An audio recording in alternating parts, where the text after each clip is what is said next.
নমস্কার, আপনারা দেখছেন কেটিভি বাংলা। ঘণ্টাখানেক বাংলার কথা আরো একটি পর্ব নিয়ে আপনাদের সঙ্গে আমি শান্তনু। দেখুন, ঘণ্টাখানেক বাংলার কথা বাংলার মানুষের অনুষ্ঠান। প্রতিটা পর্বেই আমি বলে থাকি এবং যে খবর আপনাদের জানা দরকার এবং জানাবার দরকার, খবরের ভেতরের খবর থেকে শুরু করে সবকিছু কিন্তু আমরা আপনাদের সামনে তুলে ধরি এবং আপনাদের সামনে উপস্থাপনা করি। এই মুহূর্তে দাঁড়িয়ে দেখুন ঔদ্ধত্য কোন সীমায় যেতে পারে। তৃণমূল কংগ্রেসকে মানুষ চায়নি, পরিষ্কার কথা।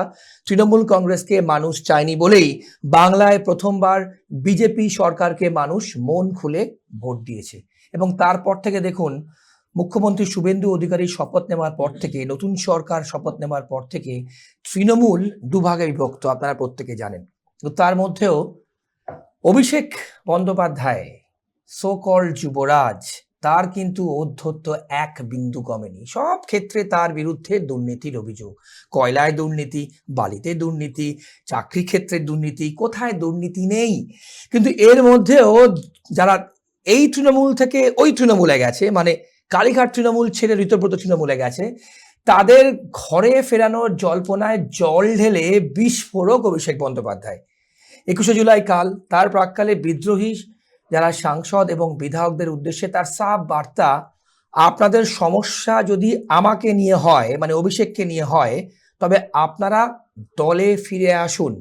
তারপর বলছেন কি জানেন, আমি 1 ঘন্টার মধ্যে ইস্তফা দিয়ে দল ছেড়ে দেবো। এই বেনজির ওপেন চ্যালেঞ্জ নিয়ে শোরগোল রাজ্য রাজনীতি জুড়ে। তবে একই সঙ্গে তিনি আরো জানান যে কেউ কিন্তু ফিরবেন না, কারণ ডিলটা নাকি অন্যভাবে হয়েছে। তাহলে হঠাৎ করে এমন ঘোষণার অর্থ কি? জনতার বিপুল সমর্থন, আগেই বলেছি, রাজ্যে বিজেপি ক্ষমতায় এসছে।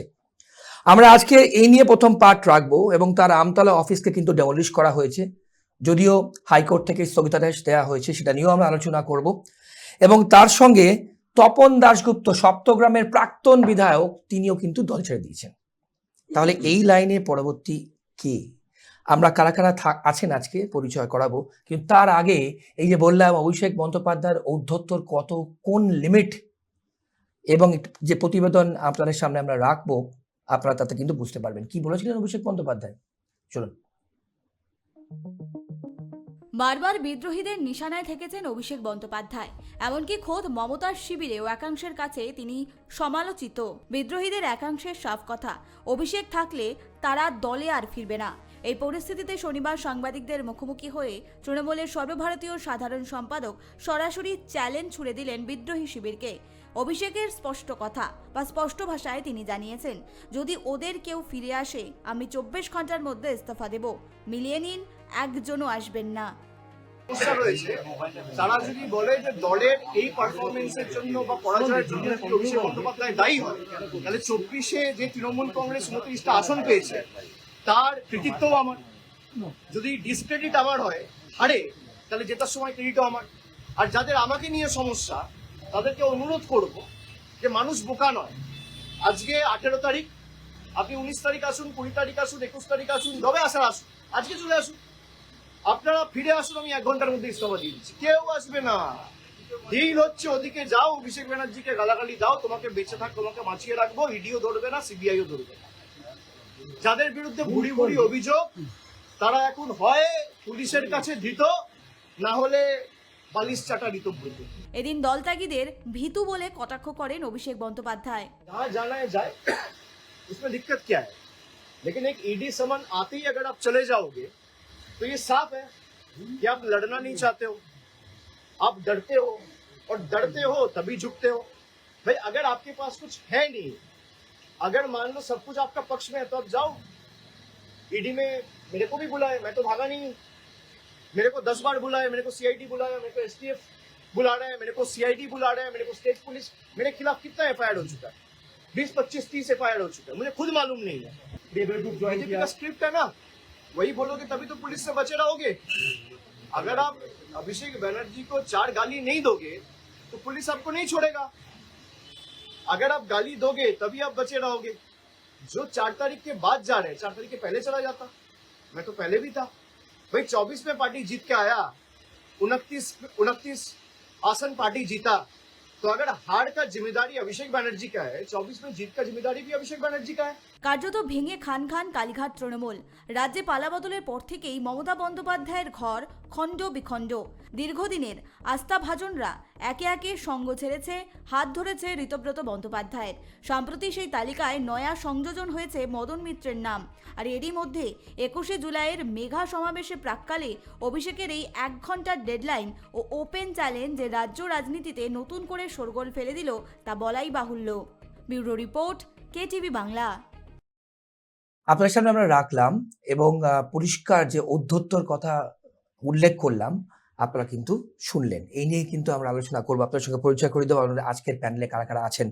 শীর্ষেন্দু সিংহ রায় আমাদের সঙ্গে আছেন, প্রখ্যাত আইনজীবী। তার সঙ্গে আছেন রাজনৈতিক বিশ্লেষক নীলাদ্রি ব্যানার্জি, এবং আমাদের সঙ্গে আজকের পর্বে আছেন প্রদেশ কংগ্রেস মুখপাত্র সুদীপ্তা রয় চৌধুরী মুখার্জি। তিনজনকেই আপনাদের আজকে ঘন্টাখানেক বাংলার কথায় স্বাগত। শীর্ষেন্দুদা, প্রথমে আমি আপনার কাছে আসবো। হেরে তৃণমূল চুরমার 1 নম্বর, 2 নম্বর প্রত্যেকেই বলছে অভিষেক বন্দ্যোপাধ্যায়ের জন্যই আজকে এবং আইপ্যাকের জন্যই কিন্তু আজকে এই অবস্থা। এরপরও উদ্ধত্ত বলছে যারা গেছে তারা এলে 1 ঘন্টার মধ্যে আমি ইস্তফা দেব, এবং তার সঙ্গে আরো বিস্ফোরক কথা বলেছেন যে 31-এ এইসব হিসেব তোলা থাকছে, সেটা পরে আপনাদের আমরা শোনাবো। শীর্ষেন্দুদা, গতকাল বিশ্বকাপ ফাইনাল শেষ হয়েছে, স্পেন জিতেছে আর্জেন্টিনাকে হারিয়ে।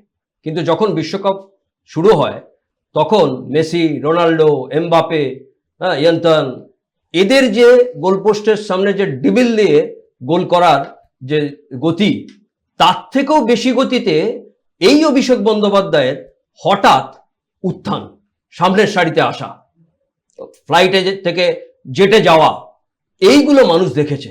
মানুষ কিন্তু ওকে হাঁটতে দেখেনি। মানুষ গাড়ির বনেটের ওপর উঠে দাঁড়িয়ে তার বক্তৃতা করতে শুনেছে, তাকে হুমকি দিতে শুনেছে, তার উস্কানি দিতে শিখেছে। সেই জায়গা থেকে অভিষেক বন্দ্যোপাধ্যায়ের এইভাবে এগিয়ে আসা এই সব প্লেয়ারদের গতিকেও হার মানিয়ে দেয়। আজকে উস্কানি বলুন, আজকে হুমকি বলুন, যে জায়গাটাতে আসবেন সেখানে বিএনএস এর 351 এবং 352 ধারায় 2 বছরের জেল আছে। সেগুলো দেখেন না? সেগুলো প্রত্যেকটা কোর্ট কিন্তু প্রতিদিন দেখছেন। এই ডিজে মামলায় ডিজের সঙ্গে রবীন্দ্রসঙ্গীত বাজাবেন, এখন কি করছেন? এখন কি উনি বাড়িতে ডিজে বাজছেন? তার সঙ্গে কি রবীন্দ্রসঙ্গীত বাজছে? আইনের শাসন যে প্রতিষ্ঠা হয়েছে, যে জিনিসটা ছিল না, সেই আইনের শাসনকে প্রতিষ্ঠা করবার জন্যে সেই সরকার পাল্টানো হয়েছে, সেটা মেনে নিতে হবে। আজকে সেখানে উস্কানি দিয়ে মানুষকে, হুমকি দিয়ে মানুষকে সেই উত্তেজিত করা, সেটা করতে পারে না। আর এই দল থেকে ওই দলে চলে যাচ্ছেন, সেটা যে কোনটা আসল কোনটা নকল আর কোনটা শুধুই জবরদখল, সেটা তো বোঝা যাচ্ছে না। মানুষ সেটা বুঝতে পারছে না। আজকে যে মানুষগুলো, যে কর্মীগুলো রোদ জল ঝড় প্রত্যেকটা জায়গাতে আজকে কাঁধে পতাকা বহন করে নেতা নেত্রীদের পাশে দাঁড়িয়েছিল, তাদের কি করলেন? তারা হতাশ করলেন তাদের। এই কর্মীগুলোর কি দোষ ছিল? যদি ওই পার্টি তৃণমূল করে, তাহলে তৃণমূলের মধ্যে A team, B team, C team, এ তো সেই যোগ্যতা নির্ধারণের নেতাজি ইন্ডোরের প্রাক্তন মুখ্যমন্ত্রীর কথা। আমার এ প্ল্যান আছে, বি প্ল্যান আছে, সি প্ল্যান আছে, ই প্ল্যান আছে, আর কটা প্ল্যান দেখাবেন? এইভাবে দলটাকে শেষ করে দিয়ে কটা প্ল্যান দেখাবেন? এখানে বি টিম হলে ভালো তৃণমূল, আর ওখানে সি টিম হলে খারাপ তৃণমূল। কোনটা ঋত, কোনটা মিত, কোনটা কালীঘাট, কোনটা নিমতলা ঘাট, কোনটা উলবেরিয়া ঘাট, এটা তো বোঝাই যাচ্ছে না। সেই মানুষগুলো কোথায় যাবে? রাজনৈতিক দল, গণতন্ত্রের যেমন বিরোধী একটা গুরুত্বপূর্ণ জায়গা আছে, তেমনি গণতন্ত্রের একটা শাসক দলের গুরুত্বপূর্ণ আছে। দুটো জিনিস একসঙ্গে থেকে সেই বাংলা হোক, কোনো রাজ্য হোক, কোনো দেশ হোক, সে জগৎ সভায় সে শ্রেষ্ঠ আসন লবে। সেই জায়গা থেকে এগিয়ে নিয়ে আসতে হবে। আজকে যাব মন থাকবো কতক্ষণ, এই তো অবস্থা হয়েছে। আজকে চেয়ারে বসে সেই কথা ভাবছেন, কে যাবে আর কে আসবে, এই কথাগুলো ভাবতে হবে প্রত্যেকটা রাজনৈতিক দলের। অভিষেক বন্দ্যোপাধ্যায়ের এইভাবে উস্কানি কেন দেবেন? হাইকোর্ট থেকে শুরু করে আজকে লোয়ার কোর্ট থেকে শুরু করে প্রত্যেকে কিন্তু কোর্টে তিরস্কার করছেন যে এই মুহূর্তে যান। উনি ওনার ডাকে নাকি যাবেন না, যেতেই হলো। আজকে বিধাননগর কোর্টে তার ডিজে মামলার কণ্ঠস্বর দিতেই হলো। একদম একদম। নীলাদ্রিদা, আমি আপনার কাছে আসবো। তার আগে সুদীপ্তা দি, এই ঔদ্ধত্য, হ্যাঁ, মানুষ ক্লিয়ার ম্যান্ডেট যে মানুষ কিন্তু এই ঔদ্ধত্যকে ছুঁড়ে ফেলে দিয়েছে। তারপরেও 1 ঘন্টার নোটিশ বলছে 1 ঘন্টা আমি রিজাইন করব, এবং তার সঙ্গে আপনারা দেখলেন আমাদের প্যাকেজে যে প্রতিবেদন আমরা দেখালাম যে তিনিও বলছেন যে আসবে না কেউ, কারণ অন্য ডিল হয়েছে। আপনার আপনার ব্যাখ্যা। দেখুন, অভিষেক বন্দ্যোপাধ্যায় মানেই হচ্ছে ঔদ্ধত্যর ম্যানিফেস্টেশন ও আর অশিক্ষা একটা চলমান অশরীরী বলতাম না, একটা সেই চলমান একটা প্রতিভূ হচ্ছেন অভিষেক বন্দ্যোপাধ্যায়। সারাক্ষণ এই যে তিনি ডিজে, আজকে ওর বন্ধ হয়েছে, স্তব্ধ হয়েছে ডিজে আর বাক্য হওয়া নিজে, এরকম একটা কিছু আমরা আশা করেছিলাম। দেখলাম যে ওই বলে নির্লজ্জরা দোকান কাছে রাস্তার মাঝখান দিয়ে যায়, এখনো তিনি চিল্লাচ্ছেন, এখনো তিনি অসভ্যের মতো মানে কথাবার্তা বলছেন। উনি বলছেন উনাকে 1 ঘন্টার মধ্যে দল ত্যাগ করবেন বা যদি বাকিরা ফিরে আসে। মানুষরা তাকে ছেড়ে চলে গেল কেন? না, সাথে এটাও বলছে যে আসবে না, কারণ অন্য ডিল হয়েছে। আমি আসছিলাম ওতেই, কেন চলে গেল আগে সেই বিষয়টা বিবেচনা না করে এখনো তিনি গলাবাজি করছেন, কারণ এখনো পিসি জীবিত আছে সেই কারণে। আর সেই সঙ্গে তার সংযোজন যে আসবে না কারণ ডিল হয়েছে। আর এই বিষয়টা, এই ডিল টিল করে যে জেল থেকে বাঁচা যায়, এভাবেও টিকে থাকা যায়, এই বিষয়টা পশ্চিমবঙ্গে অভিষেক বন্দ্যোপাধ্যায় থেকে বেশি আর কেই বা জানি। তাই অভিষেক বন্দ্যোপাধ্যায় যে মানুষটা যে এতগুলি বছর ধরে 2012 থেকে ওর উত্থান, কিভাবে উত্থান, এবং আজকে যে জায়গায় এসে দাঁড়িয়ে তৃণমূল কংগ্রেস হোঁচট খেয়ে পড়ে গেল একেবারে এবং ঠাস দুমড়িত, এই যে অবস্থাটা দেখতে একটা দল ক্ষমতা থেকে চলে যাওয়ার 1 ঘন্টার মধ্যে ভেঙে 4 টুকরো হয়ে যাওয়াটা, 4 টুকরো কি অর্থে? একটা হচ্ছে ঋত, একটা হচ্ছে ধৃত মানে যারা জেলে আছে, একটা হচ্ছে অপহৃত মানে যারা অন্য দলে চলে গিয়েছে, আর একটা হচ্ছে মৃত কালীঘাট।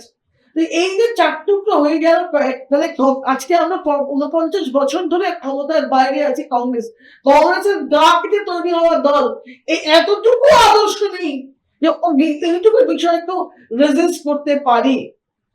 আমার বক্তব্য, বর্তমান শাসক দলকে এরকম একটা মানে জীবকে ছেড়ে রাখা সাধারণ মানুষের জন্য, তৃণমূল কর্মীদের কথাই বলছি না, আমি বাংলার সাধারণ খেটে খাওয়া মানুষ, সাধারণ শিক্ষিত ভদ্রলোকের জন্য খুব ভালো কথা, খুব ভালো মেসেজ নয়।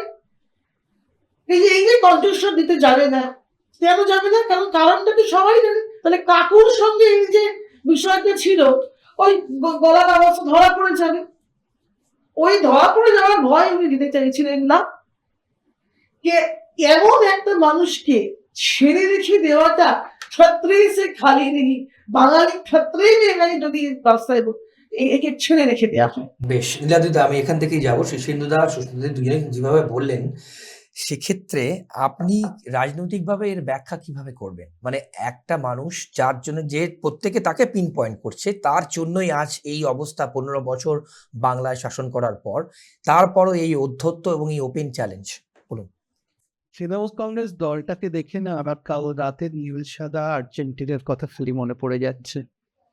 স্পেনের সামনে আর্জেন্টিনা যেমন কার্যত দাঁড়িয়ে গেল, খেলে গেল স্পেন, বিজেপির সামনে তৃণমূলের অবস্থাটাও সেই হয়েছিল কালকে। বেশ, 1 গোলে হেরেছে, আরো বেশি গোলে হারতে পারতো।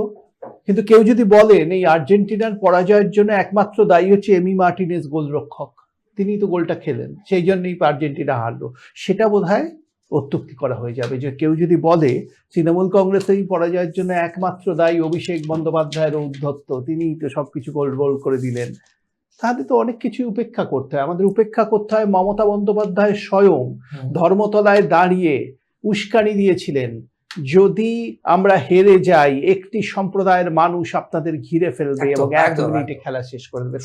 উনি তো লিমিট বলে দিয়েছিলেন, তার কি কোনো প্রভাব পড়েনি নির্বাচনে? আমাদের ভুলে যেতে হবে, ঈদের মঞ্চে দাঁড়িয়ে মমতা বন্দ্যোপাধ্যায় হিন্দু ধর্মকে, বিজেপির হিন্দু ধর্মকে গান্দা ধর্ম বলেছেন। বিজেপির আলাদা হিন্দু ধর্ম হয় কিনা জানি না, গান্দা ধর্ম বলেছিলেন। এটাও আমাদের ভুলে যেতে হবে যে কংগ্রেসের সমালোচনা করছে, তারাই তো মমতার অভিষেকের সাথে দিল্লিতে ইন্ডিজোতের মিটিং করেছে, পরবর্তীকালে মানে ভোটের আগেও করেছে, ভোটের পরেও করেছে, এবং বেশ বন্ধুত্বপূর্ণ সহাবস্থান করে গেছে একদিক থেকে। এবং বর্তমান সভাপতির সাথে মমতা বন্দ্যোপাধ্যায় খুব ভালো সম্পর্ক বলে শোনা যায়। তো যাই হোক, এই কথাগুলো আমরা যদি ভুলে যাই তাহলে আমরা বলবো অভিষেক হয়তো দোষী, অভিষেকের ঔদ্ধত্যের জন্যই দলের পরাজয় হয়েছে। নিশ্চয়ই ঔদ্ধত্য তো অভিষেক নিশ্চয়ই, এবং দাদা যেরকম বলছিলেন উনি যে ঔদ্ধত্য দেখাচ্ছেন সেটা আইনত তার শাস্তি হওয়া উচিত, কিন্তু শাস্তিটা হচ্ছে না কেন? শাস্তির গ্রেপ্তার অভিষেক হচ্ছেন না কেন? উনি দুর্নীতিগ্রস্ত, একটার পর একটা দুর্নীতি আছে, আমরা বলছি, মিডিয়ায় আলোচনা হচ্ছে, গ্রেপ্তার অভিষেক হচ্ছেন না কেন? এই প্রশ্ন তো উঠতে বাধ্য। একদম। আর ইনি এত দুর্নীতিগ্রস্ত, তার সাথে বসে সোনিয়া গান্ধী, রাহুল গান্ধী, প্রিয়াঙ্কা গান্ধী সবাই একসাথে বসে মিটিং করছেন কি করে? তাহলে নৈতিক কে এখানে? এই প্রশ্নটা উঠে যাবে। অভিষেক দোষী, সে নিয়ে কোনো সন্দেহ নেই। বাকিরা ধোয়া তুলসী পাতা, ববি হাকিম ধোয়া তুলসী পাতা আপনি বলবেন, উনি সাম্প্রদায়িক উস্কানি দেননি, এখন তার কোনো প্রভাব ভালো পড়েনি। তৃণমূলে, এখন ভালো তৃণমূল, এর সব ভালো হয়ে যাচ্ছে হঠাৎ করে। মানে মদন মিত্রর ছেলেকে ডাকলো, মদন মিত্র ভালো তৃণমূল হয়ে গেলেন। মানে এইরকম যদি আজ থেকে সবাই স্পেন হয়ে যায় সেরকম ব্যাপার হবে। আজ সকালে উঠে দেখছি অনেক আর্জেন্টিনা স্পেন হয়ে গেছে। যারা কাল অবধি বলেছে আর্জেন্টিনা জিতবে তারা বলছে স্পেন দারুণ খেলেছে, স্পেনেরই জেতা উচিত ছিল। তো সেরকম একটা ব্যাপার। শীর্ষেন্দুদা, নীলাদিদা বলছেন, বাংলার অনেক মানুষও বলছেন যে এত অভিযোগ থাকা সত্ত্বেও কেন গ্রেপ্তার হচ্ছে না, ভাইপো গ্রেপ্তার কেন হচ্ছে না? শীর্ষেন্দুদা, সেটাই তো, এই সরকার গঠন হয়েছে ভয় আউট ভরসা ইন, এই ভরসাটাই মানুষ দেখতে চাইছে। সত্যি তো তাই, মেয়রের সই আছে তারাতলায় 16 জন মারা গেল, কেন মেয়র অ্যারেস্ট হবে না? পুলিশের মাথায় বোম মারুন, কেন কেষ্ট অ্যারেস্ট হবে না? আজকে বরুণ হত্যা এবং কামদুনি মামলায় কেন বালু অ্যারেস্ট হবে না? আর এই জায়গা থেকে নির্মল ঘোষ নাকি গেলে, অভয়ের বাবা মা বলছেন যে ওই মামলা নির্মল ঘোষ গেলেই উল্টে যায়, কেন নির্মল ঘোষ অ্যারেস্ট হবে না? প্রত্যেকে কি ভালো তৃণমূল? কিসের জন্য? এই প্রশ্নগুলো প্রতিটা মানুষ বলতে শুরু করেছে। কেন বলবে? সেখানে ভরসাটা কোথায় দেখা দিচ্ছে? এখানে প্রশ্ন যে প্রশাসন, পুলিশ প্রশাসন রং না দেখে কিন্তু সেটা করতে হবে, পুলিশকে রং না দেখে করতে হবে।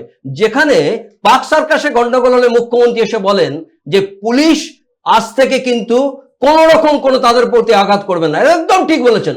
এটাই তো চাই, মানুষ তো এটাই চেয়েছিল যে সূর্য উঠবে আর সূর্য অস্ত যাবে, তার মধ্যেও মানুষ সারা দিন রাত ভরসা পাবে।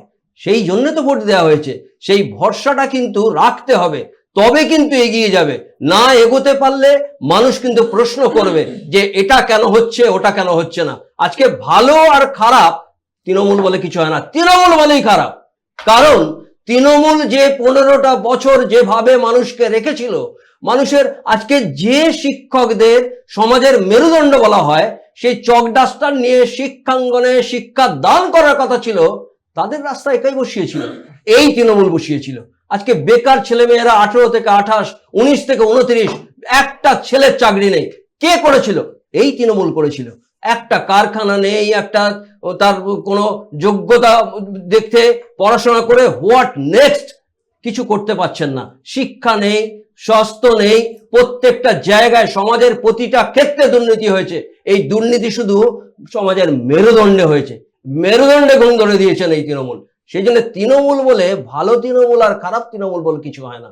এই সব তৃণমূলটাকে শেকড় শুদ্ধ উপড়ে দিয়ে আজকে মানুষ চেয়েছিল ভরসাহীন, সেই ভরসাটা মানুষ কিন্তু দেখতে চাইছে।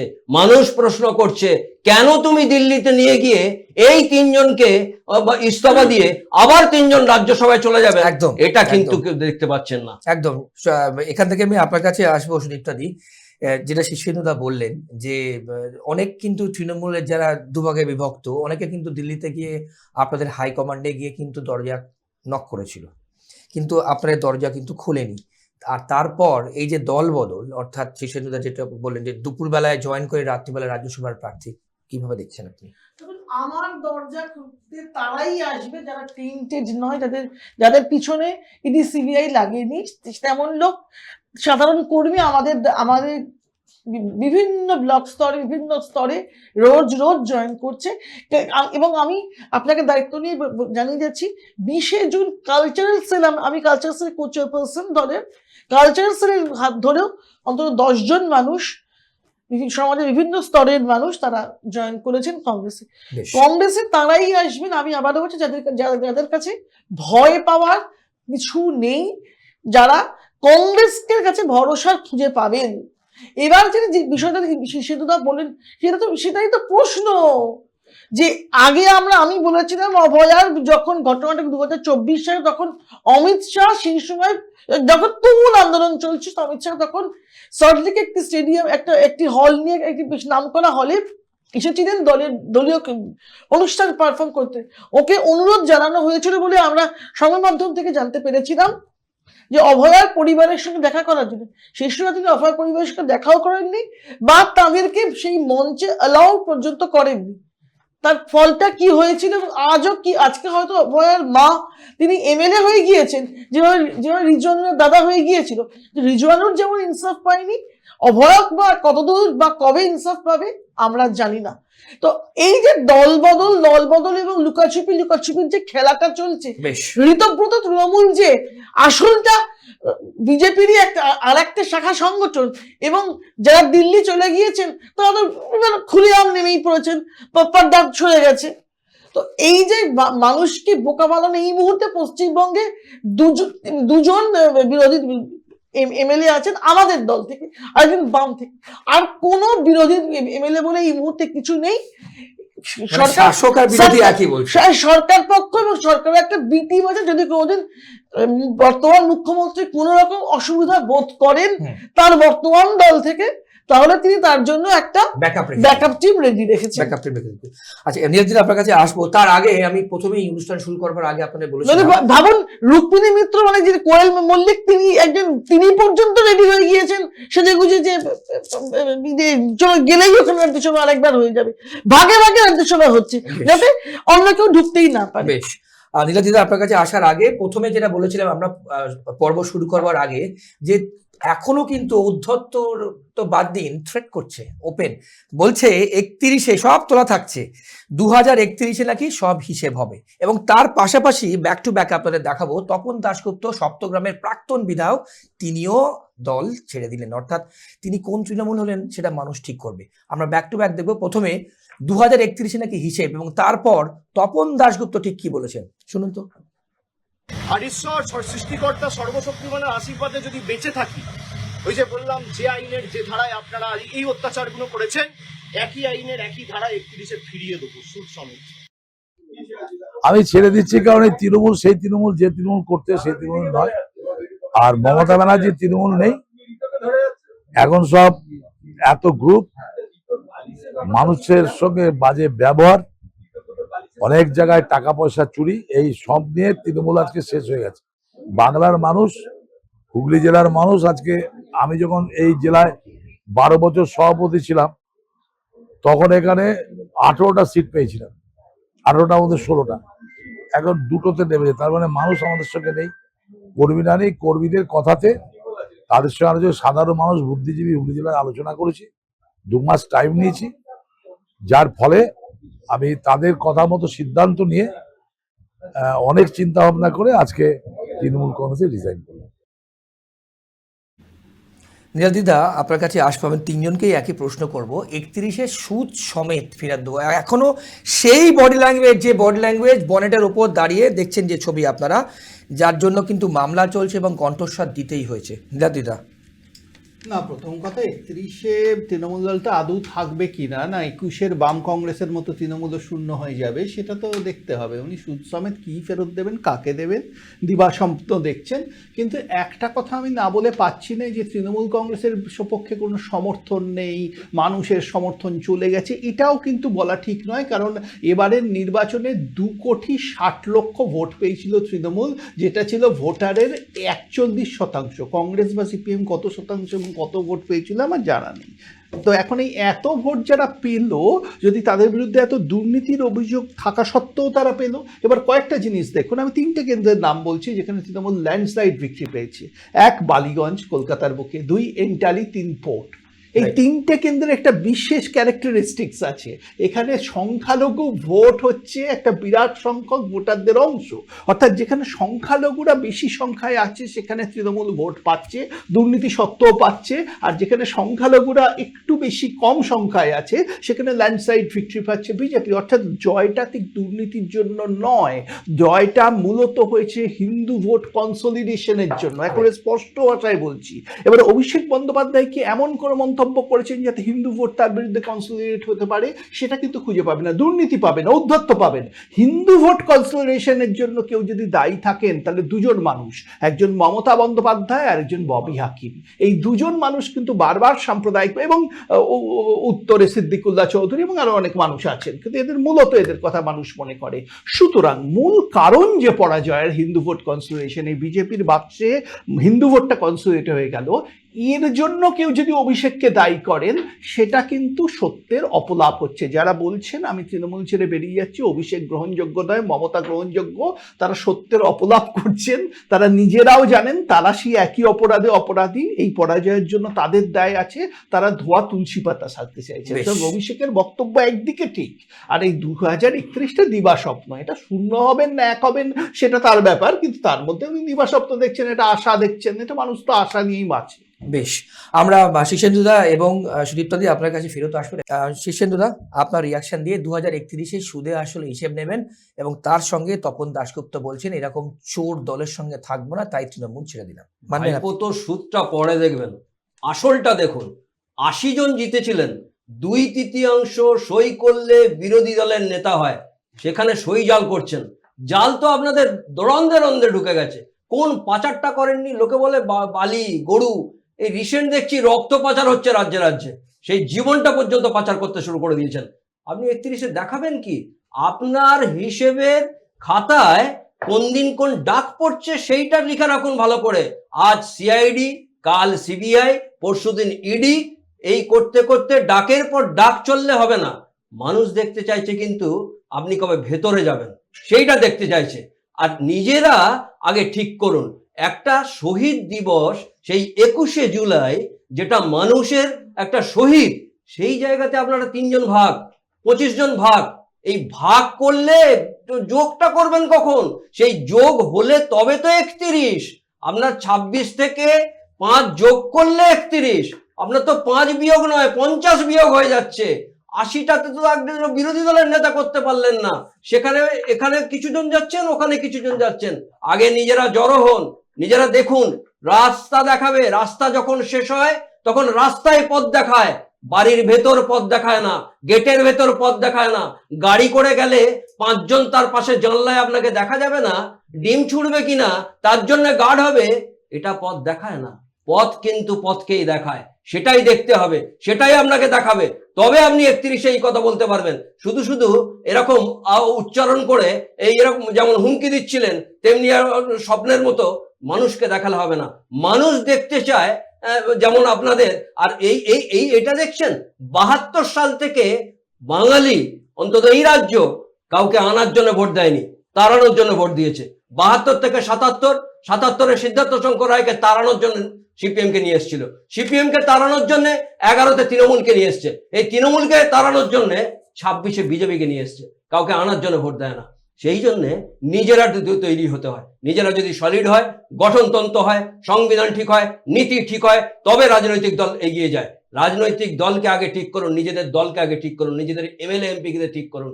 এমপিরা অন্য জায়গায় যাচ্ছেন, এমএলএ অন্য জায়গায় যাচ্ছেন। 1968 সালের 15 নম্বর অনুচ্ছেদ অনুযায়ী আপনাদের নির্বাচন কমিশনের কাছে যেতে হচ্ছে। সেখানে নির্বাচন কমিশন বলে দিচ্ছে কোন দলটার কাছে তহবিল থাকবে, কোন দলটার কাছে প্রতীক থাকবে। সেখানের মধ্যে অবস্থা এইরকম দাঁড়িয়েছে। সেরকমের অবস্থা আপনি কোন জায়গায় কাকে নিয়ে উঠবেন?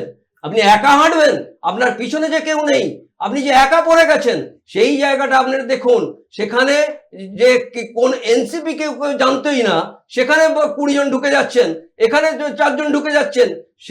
এই 3টে গঠনতন্ত্র, সংবিধান, জনপ্রতিনিধিদের আইন, কোন কোন সংখ্যাগরিষ্ঠ হবে, সেগুলো দেখে ইলেকশন কমিশন প্রতীক করে, নাহলে আপনাদের ফিজ হয়ে যাবে প্রতীক।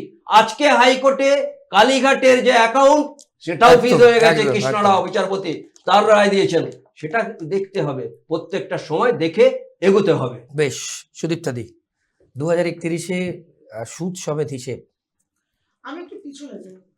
বন্ধু নীলাদ্রি বলল কংগ্রেসের ইন্ডিয়া জোটে কেন অভিষেক গিয়েছে। কংগ্রেস একটি মঞ্চ গড়েছে যেটার দাবি এবং উদ্দেশ্য দুটোই হচ্ছে বিজেপি বিরোধিতা করা। তো যে বা যারা মনে করছে বিজেপি বিরোধিতা করতে আগ্রহী তারা সেখানে আসতেই পারে।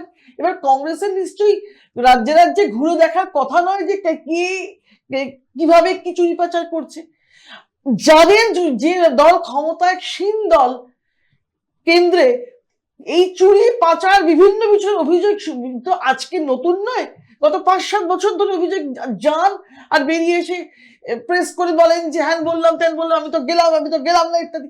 সেই বিষয়তে কেন ওরা আগ্রহী হলেন না তার কারণ হচ্ছে যেখানে কংগ্রেসের লিস্ট চান্স থাকতো সেখানে মমতাকে কোচ আনকোট লেলিয়ে দিতেন যে এই আর এভাবেই মমতা বুঝেছিল বুঝি আমি এরা এ টিম আমি বি টিম হয়ে আমার ক্ষমতা চলতে থাকবে।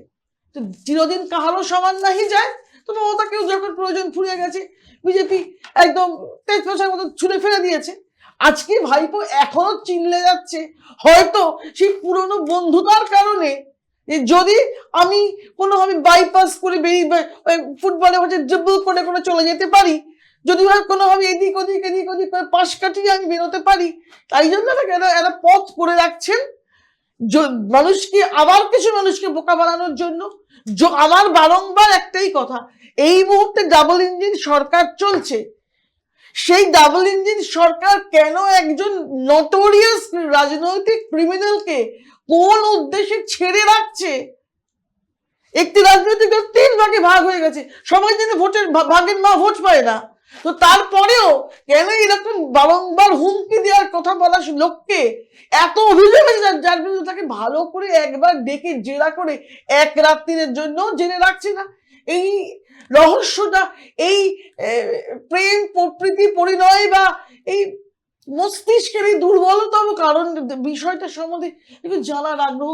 সাধারণ মানুষ, বাংলার মানুষ, খেটে খাওয়া মানুষ, এদের টাকা চুরি গেছে, চাকরি চুরি গেছে, জীবনের প্রভূত ক্ষতি হয়েছে, এবং সেই বাঙালি যারা আজকে দেশের বাইরে গেলে এদেরকে শুনতে হয় যে এককালের কালচারাল ক্যাপিটাল থেকে আজকাল কালচারাল ক্যাপিটালের যে পশ্চিমবঙ্গ পর্যবসিত হয়েছে তার মাস্টার মাইন্ডকে কেন এত ক্ষমতাধর একটি রাজনৈতিক দল ছেড়ে রেখেছে।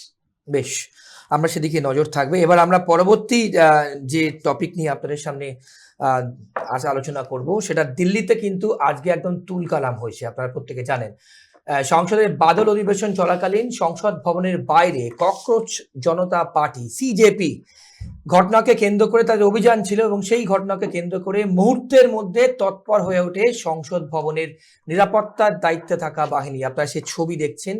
প্রধানমন্ত্রীর নিরাপত্তাকে সর্বোচ্চ অগ্রাধিকার দিয়ে দ্রুত নির্ধারিত নিরাপদ স্থানে তাকে সরিয়ে নিয়ে যাওয়া হয়। যদিও ঘটনায় কোনো নিরাপত্তা ভাঙার অভিযোগ বা প্রধানমন্ত্রীর ক্ষতির কোনো খবর মেলেনি। গোটা ঘটনাকে ঘিরে সংসদ ভবনের সময়ের জন্য সতর্কতা জারি করা হয়, এবং যে জন্য 163 ধারা কিন্তু দিল্লি জুড়ে জারি করা হয়। ধর্মেন্দ্র প্রধান কেন্দ্রীয় শিক্ষামন্ত্রী নিটের যে প্রশ্ন ফাঁস সেই নিয়ে কিন্তু বিক্ষোভ। এবং আপনারা প্রত্যেকে জানেন যে সোনাম ওয়াংচুক যে 20 দিন হাঙ্গার স্ট্রাইকে ছিল, তারপর থেকেই কিন্তু তার ডাকে কিন্তু সিজেপি অর্থাৎ ককরোচ জনতা পার্টি আজকে দিল্লিতে উত্তাল পরিস্থিতি যে ছবি আপনারা দেখছেন এই নিয়ে আমরা আলোচনা করব। 163 ধারা দিল্লি জুড়ে কিন্তু জারি করা হয়েছে, এবং ধর্মেন্দ্র প্রধান কেন্দ্রীয় শিক্ষামন্ত্রীর তার পদত্যাগ চাওয়ার জন্য কিন্তু এই ঘটনা হয়। দিল্লি পুলিশ লাঠিচার্জ করে, এবং লাঠিচার্জের ফলে অনেকে কিন্তু আহত হয়। এক কথায় বলতে গেলে কিন্তু রণক্ষেত্র হয়ে ওঠে সংসদ ভবন চত্বর। আমরা আপনাদেরকে অখিলেশ যাদব সমাজবাদী পার্টির যে সুপ্রিমো সে কি বলেছে শোনাবো, এবং তার সঙ্গে আপনাদের শোনাবো গীতাঞ্জলি ওয়াংবো সোনাম ওয়াংচুকের স্ত্রী ঠিক কি বলেছেন। পাশাপাশি আমরা দুটো ব্যাক টু ব্যাক আপনাদেরকে শোনাবো, এবং তারপর আমরা বিস্তারিত আলোচনায় আসবো। শুনুন। हमारे सांसद थाने में बैठाए हुए हैं और बाहर बच्चों की पिटाई करी जा रही है। ये कौन सी सरकार है? ये कौन सी सरकार है जो सबका साथ सबके विकास की बात कर रही है? आप बच्चों की सुनना नहीं चाहते। सरकार है कि अहंकार है आपके अंदर? ये अहंकार बोल रहा है। अगर सरकार होती तो सुनती, बच्चों की बात सुनती। और नीट एग्जामिनेशन अगर हुआ है और उसमें अगर ये धांधली हुई है तो उसके लिए जिम्मेदार कौन है, क्रेडिबिलिटी किसकी है, किसको ये तैयारी करनी थी। आप विश्व गुरु बनना चाहते हैं, दुनिया में आप कह रहे हैं अमृत काल है, लेकिन आपके मंत्री आप नहीं Out this protest because then they would have heard the voices of people and based on that they would have changed. But this is not a progressive government and therefore this government cannot make India Vishwa Guru. I have already said that I don't have faith in any government machinery and therefore I wanted to shift him from there. And this movement is against the government machinery which has become absolutely corrupt and it is not in the ये लोगों के हित में नहीं है.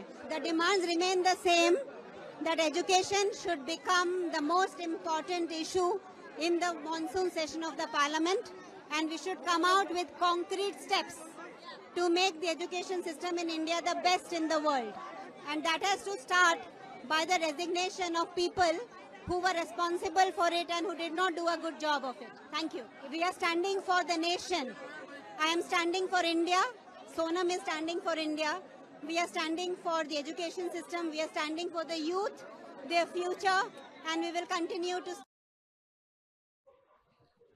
নীলাদিদা আপনার কাছে আসবো। পরিষ্কার কিন্তু গীতাঞ্জলি ওয়াংমো বলছে যে we are standing beside the youth and people who are responsible for this entire massacre they should be removed.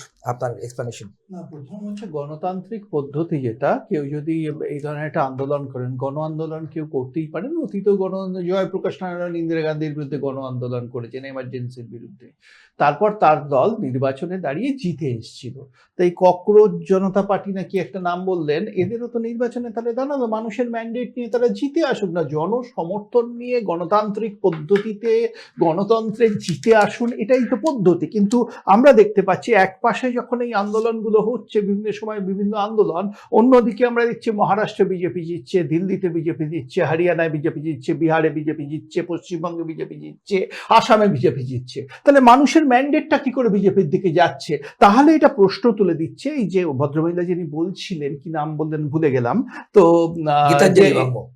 হ্যাঁ, গীতাঞ্জলি ওয়াংমো। হ্যাঁ, যাই হোক, গীতাঞ্জলি দেবী যে আন্দোলনটা করছেন, মানুষের সাথে আছেন, মানুষ কি ওনার সাথে আছে, সে প্রশ্নটা উঠে যাচ্ছে। সোনাম ওয়াংচুক আজ নির্বাচনে দাঁড়াতে পারেন, লড়াই করতে পারেন, বা তার দল ককরোচ জনতা পার্টি যদি তার সংগঠন হয় তারা লড়াই করতে পারে, অন্য দলেরা ঐক্যবদ্ধ হয়ে লড়াই করতে পারে। আমার কোথাও মনে হচ্ছে জনসমর্থন না পেয়ে তারা নির্বাচনী প্রক্রিয়াটাকে অতিক্রম করে অন্য কোনো রাস্তায় এই ধরনের অনশন বা অন্য ধরনের মেথড অবলম্বন করে আজকে গণতন্ত্রটাকে কিছুটা ব্যাহত করতে চায়, যেটা আইনের চোখে যেটা হয়তো ঠিক নয়। না হলে আজকে দিল্লি হাইকোর্ট নির্দেশেই দিল্লি পুলিশ কিন্তু সোনাম ওয়াংচুককে হসপিটালে স্থানান্তরিত করেছে।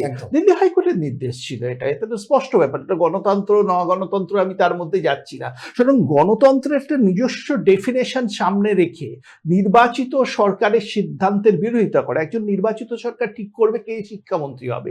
যদি কারো মনে হয় সেই শিক্ষামন্ত্রী ঠিকভাবে কাজ করছেন না, সেই নির্বাচিত সরকারকে নির্বাচনে চ্যালেঞ্জ করে হারিয়ে আসাই তো গণতন্ত্রের রাস্তা। জনতা পার্টি যেভাবে ইন্দিরা গান্ধী সরকারকে হারিয়েছিল বা ইন্দিরা গান্ধী যেভাবে ক্ষমতায় ফিরে এসেছিলেন, এটাই আমাদের মানতে হবে। কিন্তু কোথাও এই আন্দোলনটা আমার মনে হচ্ছে গণতন্ত্র বিরোধী আন্দোলন, কারণ নির্বাচনের রাস্তাটা, পাবলিক ম্যান্ডেটের রাস্তাটা এরা উপেক্ষা করে একটা অ্যানার্কি তৈরি করার চেষ্টা করছে। শীর্ষেন্দুদা, গণতন্ত্র বিরোধী আন্দোলন শুধু ইত্যাদি, তারপরে আপনার কাছে আসবো আমি, আপনি মানবেন এটা? সংবিধানের 19-এর 1 ধারায় বাক স্বাধীনতার কথা বলা আছে, যে কোনো মানুষ তার শান্তিপূর্ণভাবে জমায়েত করে কিংবা কোনো মানুষ কিছু কথা বলা, যেটা উত্তেজনা করবে না, যেটা উস্কানিমূলক নয়, সেগুলো বলতে পারেন। সেটা আন্দোলন করছেন, সেটা শান্তিপূর্ণ হবে। এই যে 20 দিন অনশন করছেন, কেউ তো কিছু বলেননি। কিন্তু যখন দেখা গেল যে ওই রাস্তা, ওই জায়গা, ওই এলাকা একটা উত্তেজনাপূর্ণ হচ্ছে, কোনো অবরোধ হচ্ছে, কোনো মানুষের অসুবিধে হচ্ছে, কোনো রোগীর অসুবিধে হচ্ছে, সেই জায়গাগুলো যখন দেখা গেল, তখন কিন্তু দিল্লি হাইকোর্ট তার আদেশ দিলেন যে এটা আর করা যাবে না। সেখানে দিল্লি পুলিশ যেটা 163, যেটা আগে 144 ছিল, সেটা গঠন করা হয়েছে। সেটা 163 হচ্ছে যে ওই এলাকায়, সারা দিল্লিতেই করেছে, কিন্তু ওই এলাকাতে কোনো বেশি মানুষের জমায়েত করা যাবে না, কোনো মিছিল করা যাবে না, এটাই হচ্ছে শান্তিপূর্ণভাবে থাকতে হবে, এটাই হচ্ছে 163 ধারা। সেখানে আজকে সিজেআই যে সিজেপি যে আন্দোলন করছেন, সেটার কিন্তু যে আন্দোলনটা নিট পরীক্ষার প্রশ্নপত্র ফাঁস, হ্যাঁ, সেই নিট পরীক্ষার প্রশ্নপত্র ফাঁস কিন্তু পরপর 2 বছর হয়েছে, এটা মনে রাখতে হবে। সেখানে নিট পরীক্ষায় পাশ করে কারা কি হয়, জীবন দান করেন, জীবন বাঁচান। আমরা ভগবানের পরে ডাক্তারকে ভাবি, সেই ডাক্তারি পরীক্ষায় কেন প্রশ্নপত্র ফাঁস হবে সেটা দেখতে হবে। ইউপিএসসির মতো করতে হবে, যে যেখানে প্রশ্ন ফাঁস হয় না, যেখানে 6 মাসের মধ্যে তার সবকিছু রেডি হয়ে যায়, সেই জায়গাতে এই সরকারকে, কেন্দ্রীয় সরকারকে সেইভাবে ভাবতে হবে যে ডাক্তার কেন ডাক্তারি পরীক্ষার প্রশ্নপত্র ফাঁস হবে। আজকে সারা ভারতবর্ষের একটা অখণ্ড অভিন্ন প্রবেশ পরীক্ষা হয়, যেটার নাম হচ্ছে নিট। সেই নিট পরীক্ষার প্রশ্নপত্র ফাঁসের বিরুদ্ধে এরা কথা বলেছেন। এটা একদিক থেকে ঠিক, কিন্তু তার পদ্ধতি আছে, তার গণতান্ত্রিক পদ্ধতি আছে, গণতান্ত্রিক পদ্ধতিতে এগোতে হবে। তাহলে সেই জায়গা থেকে এগোলে তারপরে ইলেকশন দাঁড়াবেন, তারপরে তারা সরকার গঠন করবেন কি তার বিরোধী দল করবেন, সেটা প্রত্যেকের দেখা যাবে। বেশ, সুদীপ্তাদি, এই যে নিটের প্রশ্নপত্র ফাঁস, তার জন্য ছত্রভঙ্গ করতে আজ কাঁদানে গ্যাস শীর্ষেন্দুদা 163 ধারাও কিন্তু তুলে ধরলেন। আপনি মানবেন, আপনি কিভাবে ব্যাখ্যা করবেন এই যে প্রশ্ন ফাঁস নিয়ে, এবং পরপর 2বার এই নিয়ে আপনি কিভাবে ব্যাখ্যা করবেন? প্রশ্ন ফাঁস হয়ে যাবে এবং এবং তার জন্য ছোট ছোট তার সঙ্গে এডুকেশন সিস্টেম, আমি সেটাই বলছি, এডুকেশন সিস্টেমটা এই যে বারংবার এই যে বিশেষ সমস্যার সম্মুখীন হচ্ছে, এতে কি সরকারের কোনো দায় নেই? যদি না থাকে সেটা কেন নেই? কেন ধর্মেন্দ্র প্রধান একবারও তার বিবৃতি দিয়ে সেভাবে জানাবেন না, বা কেন যিনি সরকারের সর্বোচ্চ তাকে সরিয়ে দেবে না? এই দাবি গণতন্ত্রে থাকতে পারে, এটাই গণতন্ত্র। অতীতেও আমরা দেখেছি আন্না হাজারে নির্ভয়া কাণ্ডের পরে তিনি রাস্তায় এইভাবে স্ট্রাইক করেছিলেন। মমতা বন্দ্যোপাধ্যায় এই রাজ্যে 26 দিন করেছেন, এবং কিভাবে উনি সিঙ্গুর আন্দোলনের সময় ওই হাইওয়ে বন্ধ রেখেছেন, এগুলো সবাই জানে, সর্বজন নিবেদিত। এটা ভারতবর্ষের ইতিহাস বা ভারতবর্ষের সংবিধান মেনেই, বা হয়তো মানুষের জন্য, মানুষের প্রয়োজনে সংবিধানের বাইরে তো সবকিছু যদি নিয়ম ফ্রেম করা যদি থাকতোই, তাহলে জীবন জীবিকা বা মানুষের প্রয়োজন বলতে কিছু বিষয় থাকতো না। তো এই ধরনের আন্দোলন অতীতেও হয়েছে, এই ধরনের আন্দোলন ভবিষ্যতেও হবে। এই যে তুলে দেওয়ার যে বিষয়টা, তখনও কিন্তু সেই আন্না হাজারের আন্দোলনটা কিন্তু বিজেপিকে ক্ষমতা সরকার আসতে অনেকটা সহায়তা করেছে। 2011 সেই আন্দোলন পরে 2014তে যখন বিজেপির সরকার এলো, সেটা কিন্তু অনেকটা সহায়তা করেছে বিজেপি সরকারকে আসতে। আজকে আবার বিজেপির বিরুদ্ধে কৃষকরা দীর্ঘদিন আন্দোলন করেছিলেন, তাদের ওই একটা কালা আইনের বিরুদ্ধে, সেই আইনকে রিভোক করতে বাধ্য হয়েছিল সরকার। সিজেপি যদি কোনো রাজনৈতিক দল নয়, একটি মঞ্চ গড়েছে, যারা আর কি তাদের ছাত্ররা এবং ছাত্রদের যে বিষয়টা, ছাত্রকে গুঞ্জ বলে কংগ্রেস বিভিন্ন জায়গায় অনুষ্ঠান করছে, যে ছাত্ররা বলছে যে শিক্ষা ব্যবস্থার মধ্যে যদি এত দুর্নীতি এসে পড়ে, যেমন শিশুরা বলছে যে ডাক্তাররা তৈরি হবে যে বিষয় থেকে, তাহলে ভবিষ্যতে এমনি মানে এই বিষয়গুলিতে, অর্থাৎ স্বাস্থ্যক্ষেত্রে দুর্নীতি যে কি বিভৎস রূপ নিতে পারে, পশ্চিমবঙ্গের অভয়াকাণ্ড থেকে আমরা সবাই অভিহিত হয়েছি। তো এই বিষয়ে, এই ভুল থেকে কি আমরা কেন বিজেপি সরকার এখানে ইগো করছে, বিজেপি সরকার কেন এই ভুলগুলো থেকে শিক্ষা নিচ্ছে না? আসলে এই যে বলছে যে অমৃতকাল, অমৃতের যে অমৃত মথিত হওয়া যে অমৃত, সেটা চলে যাচ্ছে সুরপুটের ভাগ্যে, আর যে বিষটা সেটা পড়ে থাকছে ছাত্র বা সাধারণ মানুষের কাছে। বিষটা পৌঁছচ্ছে মানে দ্রব্যমূল্য বৃদ্ধি, খাদ্যপণ্যের বিভৎস দাম এবং বিভিন্ন বিষয়, এবং যখন মানুষের জীবন মানে দুর্বিষহ হয়ে যাচ্ছে এই সরকারের সময়, এই শিক্ষা, স্বাস্থ্য, মানে এগুলো হচ্ছে বেসিক নিডস একটা সরকারের দেওয়ার কথা। রুটি কাপড় মকানের পরেই হচ্ছে শিক্ষা, এবং তারপর তো হচ্ছে স্বাস্থ্য। এই যে বিষয়টা থেকে শিক্ষা এবং স্বাস্থ্য ডিরেক্টলি ইনভলভ। এই বিষয়ে সরকার আরো নমনীয় হবেন, সরকার আরো মানে যারা এতখানি ম্যান্ডেটের কথা একটু আগে আসছিল, ম্যান্ডেট পেয়েছেন নীলাদ্রি বলছিল, তাহলে আমি তো বলতে 2006 সালে 234 পাওয়া সিপিএম কোনো ভুল করেনি। তাদের সিঙ্গুর নন্দীগ্রামে গুলি চলেছে ঠিক হয়েছিল, সিঙ্গুরে জমি দখল হচ্ছে সেটাও ওদের ঠিক সিদ্ধান্ত ছিল। ম্যান্ডেট কোনো শেষ কথা বলে না, আমি কত ভোটে জিতছি সেটা শেষ কথা যদি হতো তাহলে ইন্দিরা গান্ধীকেও আজকে ইমার্জেন্সির কথা, বারংবার ইমার্জেন্সির প্রসঙ্গ উঠে আসতো না। বেশ। আর এমার্জেন্সি প্রসঙ্গ যদি ওঠে, ইমার্জেন্সির সময় যে দুটো রাজনৈতিক দুটো সংগঠন নিষিদ্ধ ছিল, একটা হচ্ছে মুসলিমদের লীগ আর এদের আরএসএস, তারা ওই সময়ের সুযোগ নিয়েই মানুষের কাছে পৌঁছতে পেরেছিলেন। অতএব সবকিছুর সাথে সবকিছু রয়েছে এবং সরকারের উচিত নমনীয় হওয়া। সরকারের, কারণ তারাও যেহেতু ওই কোচ আনকোচ ম্যান্ডেট তার কাছে আছে, ফলবতী গাছই তো ঝুঁকে পড়তে পারে, তাদেরই তো কাজ। আমাদের এদিকে নজর থাকবে এবং আমরা আপডেট করবো। তার আগে দেখুন, আগামীকাল প্রথমবার হয়তো বাংলার মানুষ 21শে জুলাই 3 জায়গায় হবে এবং একটি দিল্লিতে হবে। ঠিক শুনেছেন, দিল্লিতে একটা আর 3টে বাংলায়। এখন শহীদ পরিবাররা ঠিক কোন 21শে জুলাই কাকে বিশ্বাস করবে? 3টের মধ্যে 2 তৃণমূল, মানে ঋতব্রত তৃণমূল মেয়র রোডে করবে, কালীঘাট তৃণমূল বিড়লা প্ল্যানেটোরিয়ামের সামনে করবে কোর্টের নির্দেশ মতো, এবং কংগ্রেস করবে শহীদ মিনারের কাছে। আমি সুদীপ্তা দিক দিয়ে শুরু করব, কারণ সুদীপ্তা দি, এই যে 21শে জুলাই প্রথমবার 3টে বাংলায় হচ্ছে, মানে কলকাতাতে 3টে হবে, কিভাবে দেখছেন এবং কোন 21শে জুলাইকে মানুষ এবং শহীদ পরিবার বিশ্বাস করবেন বলুন তো? 1993 সালের 21শে জুলাই কংগ্রেসের যুব শাখা থেকে সচিত্র পরিচয়পত্রের দাবি নিয়ে অমিতাভ চক্রবর্তী সঙ্গে শুভঙ্কর সরকার এবং আজকে যিনি আমাদের মধ্যে নেই প্রিয়রঞ্জন দাসমুন্সী এবং তৎকালীন যুবর প্রধানা মাননীয় মমতা বন্দ্যোপাধ্যায় পথে নেমেছিলেন।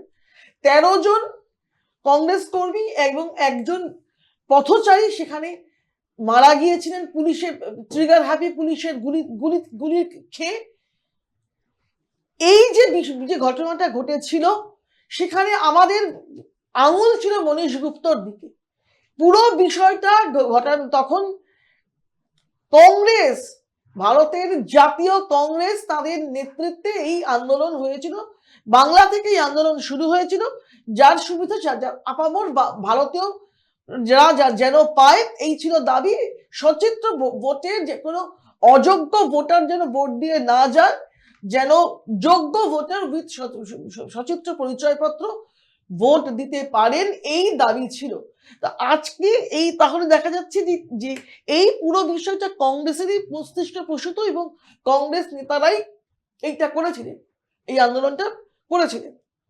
এখন মমতা বন্দ্যোপাধ্যায় 1998 সালে তার 5 বছর পরে দল থেকে চলে কংগ্রেস ভেঙে নিজের দল গড়েছেন এবং তারপর থেকেই এই অনুষ্ঠানটা দুটো ভাগে মেগা ইভেন্ট হিসেবে হতো। হ্যাঁ, আমি সেটা ওটা আরো পরে থেকে 2010 অব্দি এই পুরো বিষয়টা কংগ্রেস আলাদা মঞ্চ করতো, ওরা আলাদা মঞ্চ করতেন। এরকম আরো অনেকগুলি বিষয় আছে, আর বক্তব্যটাকে দীর্ঘায়িত করবো না বলে আমি আর ঢুকছি না। এরকম আরো অনেকগুলি এরকম অনুষ্ঠান হয়েছে আছে। এই দুটো রাজনৈতিক এরা আর কি আলাদা আলাদা, কংগ্রেস এবং তৃণমূল কংগ্রেস আলাদা আলাদা করেছে। এবার মমতা বন্দ্যোপাধ্যায় 2011 যখন আমাদের সাথে অর্থাৎ কংগ্রেসের সহায়তা নিয়ে সরকার গড়লেন, তখন তিনি বললেন আমি কোনো বিজয় মিছিল করব না, আমি 21শে জুলাই শহীদ তর্পণের মাধ্যমে আজকের এই সরকারের এই ক্ষমতায় 34 বছর সরকারকে মানে সরিয়ে দিয়ে যে ক্ষমতা দখল হলো সেটা বিষয়ে আমি শহীদ তর্পণ করবো। তারপরে তিনি শহীদ তর্পণ করলেন, সেই মঞ্চে কংগ্রেস নেতারাও থাকছিলেন। 2012 সালে হতেন, তারপরে কংগ্রেসের সাথে উনি আবার ব্রেকআপ হয়ে গেল। সেটা কারণ কি সেটা সবাই জানে, আমি আবার বলতে গেলে বক্তব্য দীর্ঘায়িত হয়ে যাবে। তো তিনি তারপরে এটা কিভাবে পাগলু ডান্সের হাত থেকে ধীরে ধীরে ধীরে ধীরে দিন ভাত দিবসে পরিণত হয়েছে এবং বাঙালি যে লজ্জার দিনের মধ্যে পর্যবেসিত হয়েছে সেটাও সর্বজনবিদিত। 21 হচ্ছে একটি এমনি শব্দ যেটা বললেই বাঙালি রক্তে দোলা লাগে। 21 কখনো মনে পড়ে 21শে ফেব্রুয়ারি, তো 21শে জুলাই, সেই 21শে জুলাইকে নামাতে নামাতে নামাতে নামাতে নিয়ে এসে মমতা বন্দ্যোপাধ্যায় দিন ভাত দিবসে পরিণত করেছে এবং সাধারণ মানুষ যারা খেটে খায় কাজ করে তাদের দুর্ভোগ দিবসে পরিণত হয়েছিল, এটা বললেও অত্যুক্তি হয় না। তো আজকে মমতা বন্দ্যোপাধ্যায়ের দল তারই কর্মফলে, আমি কর্মফল কথাটা খুব সচেতন ভাবে ব্যবহার করলাম, দুই ভাগে ভাগ হয়ে গিয়েছে, তার হাতে আর কিচ্ছু নেই। এবং বাঙালকে এটাও দেখতে হচ্ছে, মানে এত ভঙ্গ দিচ্ছে তবু রঙ্গে ভরা বলে না, এই রঙ্গ বাঙালিকে দেখতে হচ্ছে যে ঋতব্রত বন্দ্যোপাধ্যায় শহীদ তর্পণ করছেন, বেশ, এটাও যখন দেখতে হচ্ছে, এবং মমতা বন্দ্যোপাধ্যায় জায়গা খুঁজে পাচ্ছেন না, লাস্টলি কোথাও তার বিড়লার কাছে তিনিও একটা করছেন। আর এবারে কংগ্রেস শপথ নিয়েছে যে তারা একা লড়বে, তারা একা লড়ে তাদের ক্ষুদ্র শক্তিতে 41% না, ক্ষুদ্র শক্তিতে তারা ফিরে গিয়েছে বিধানসভায়। এবার তারা তাদের হৃত গৌরব ফিরে পেয়েছে, কারণ 2010-এ যারা 11-তে যাদেরকে আমরা ক্ষমতায় বসেছে, তারা ক্ষমতায় এসেই কংগ্রেসের পার্টি অফিস দখল, কংগ্রেস কর্মীকে খুন, তপন কান্দু ইত্যাদি আরো অনেক লম্বা লিস্ট আছে, এদের খুন করেছে এবং পার্টি অফিস দখল করে দল ভাঙিয়ে কংগ্রেসের যে প্রভূত ক্ষতি করেছে, আমরা তাই এই 15 বছরটার নাম দিয়েছি কংগ্রেসের জন্য দণ্ডাব্দের অবসান হয়েছে। কংগ্রেস তার হিত গৌরব ফিরে পাওয়ার জন্য 21-এর মঞ্চকে আমরা শহীদ দিবস, শহীদ তর্পণ, শহীদ মিনারে আমরা করবো, এবং আমরা মানুষের কাছে সত্যি ইতিহাসটা পরবর্তী প্রজন্মের কাছে পৌঁছে দেওয়ার জন্য 21শে জুলাই কংগ্রেস সেই কথা বলবে। মানুষ মারা গেলে তখন শহীদ হয়, শহীদ দিবস সেই মানুষগুলোর জন্য যেদিন 1993 সালের 21শে জুলাই যারা মারা গেছিল, এই শহীদ দিবস তার আবার 3টে ভাগ হয়ে গেল। সেই শহীদ দিবসে কোন ঘাটে কিভাবে তর্পণ করবেন, ফুল বেলপাতা দিয়ে করবেন না ডিজে বাজিয়ে করবেন, সেটা তাদের ব্যাপার, সেটা মানুষ দেখছে, মানুষ অপেক্ষা করছে। সেই শহীদের পরিবার কার কাছে যাবেন তারাই হতাশ, সেই দলটাকেই ঠিক রাখতে পারছেন না, তারপরে তার শহীদ দিবস করছেন। কি করে করছেন, তার কি জায়গা আছে যে আপনি সেটা শহীদ দিবস করছেন? সেই শহীদের পরিবারকে সারা বছর দেখেন, এই 21শে জুলাই শুধু তাদেরকে নিয়ে এসে মানুষজনকে দেখান যে এনারা সেদিন এই পরিবার মারা গেছিল। যার যায় না সেই একমাত্র বোগে, যে যার ডান হাতে যায় সে যখন খেতে বসে তখন সে ভাতটা তুলতে পারে না, আর লোক আহাচুচু করে। এইটা দেখতে হবে, শহীদ দিবস ঠিক শহীদের মতো করে দেখতে হবে। বেশ, নীলাদ্রিদা, আমাদের সময় প্রায় শেষ। রাজনৈতিকভাবে এই যেভাবে সুদীপ্তা দিয়ে ব্যাখ্যা করলেন, শীর্ষেন্দুদা বললেন, সেক্ষেত্রে আপনি কিভাবে দেখছেন 3টে 21শে জুলাই শহীদ দিবসকে দেখি? প্রথমত কংগ্রেসের কথা বলি, কারণ অরিজিনাল শহীদরা তো কংগ্রেসেরই কর্মী ছিলেন, যদিও মমতা বন্দ্যোপাধ্যায় তার নেতৃত্ব দিয়েছিলেন সম্ভবত। তো এই কংগ্রেস তো 2016 সালে যে বাম সরকার এর কারণে এরা শহীদ হয়েছিল, যারা গুলি করে মেরেছিল 13 জন মানুষকে এবং একজন পথচারীকে, সেই বামের সাথে হাত মিলিয়েছিল। তাহলে প্রশ্ন উঠে যায়, আবার বলবেন হয়তো মমতার বিরুদ্ধতা করতে আমরা হাত মিলিয়েছিলাম।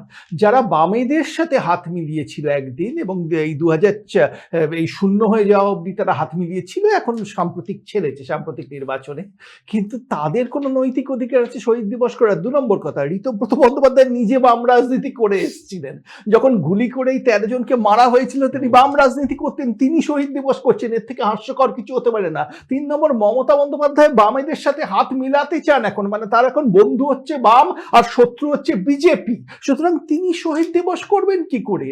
তার তো শহীদ দিবস তো বামেদের এই নৃশংস অত্যাচারের বিরুদ্ধে আন্দোলন, তিনি তো এখন বামপন্থী, মানে বামপন্থীর থেকেও বেশি বামপন্থী মমতা, সুতরাং মমতারও তো পরিবর্তন হয়ে গেছে। তো সেখানে শহীদ দিবস করার নৈতিক অধিকার এই 3 পক্ষের কারণেই, ঠিক এই কারণে আমি আপনাকে বলে দিচ্ছি, তারা আরো 1000টা শহীদ দিবস করতে পারেন, মানুষ হবে না, লোক হবে না। মানুষে তো বোকা নয়, তাদের বোকা বানানো হয়েছে দীর্ঘদিন ধরে। এই শহীদ দিবস এই দলগুলোকে চোখে আঙুল দিয়ে মানুষ দেখিয়ে দেবে, তাদের এই নাটক, এই যাত্রায় তারা আর বিশ্বাস করে না।